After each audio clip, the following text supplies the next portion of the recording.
Hello friends, நம்ம கடைக்கு வந்தாச்சு. மணி 10:25. ஹெல்மெட் இப்படி போட்டிருந்தா பார்த்தீங்களா, வேர்வை அவ்வளோ ஒடுவி வடிஞ்சிருக்கு. அந்த அளவு வெயில். இங்கேருங்க வேர்வை. உங்கள் ஊரில் வெயில் இருக்கா சொல்லுங்க. சும்மாவே கடைக்குள்ள கால் வைக்க இடம் இல்லை. இதெல்லாம் செய்யறதும் செய்யாததும் எல்லா இடத்துலையும் இப்படி வாங்கி போட்டு வச்சிருக்காரு பாருங்க. கடை நிறைய கூலர் தான் வாங்கி போட்டிருக்கு. நிறைய செஞ்சதும் இருக்குது, செய்யாததும் இருக்குது. அவசரப்பட்டு கேட்குறவங்களுக்கு ஒரு செஞ்சு தர்றது இல்லை. மெதுவாக செய்கிறவங்க பொருளை செஞ்சு வச்சுருக்காரு. எங்கே போய் திருந்த போகிறாருன்னு எனக்கு தெரியல.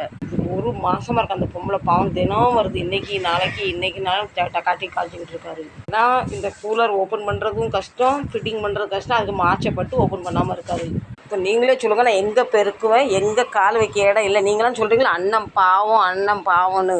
அண்ணன் பாவம் தான் நான் ஒத்துக்கிறேன். இங்கே இவ்வளோ இடம் இருக்குது. நான் இதெல்லாம் செட் பண்ணிவிட்டு உங்களை பார்க்குறேன். எவ்வளோ இடம் கிடச்சிருக்கு நீங்களே பாருங்கள், சரிங்களா? பாருங்க ஃப்ரெண்ட்ஸ், எல்லாம் பின்னாடி தள்ளி போட்டதால இப்போ இவ்வளோ இடம் கிடச்சிருக்கு. கனியா போய் பசியோட உட்காந்துருக்கா, பிஸ்கட் கொடுத்துடலாம். கனியா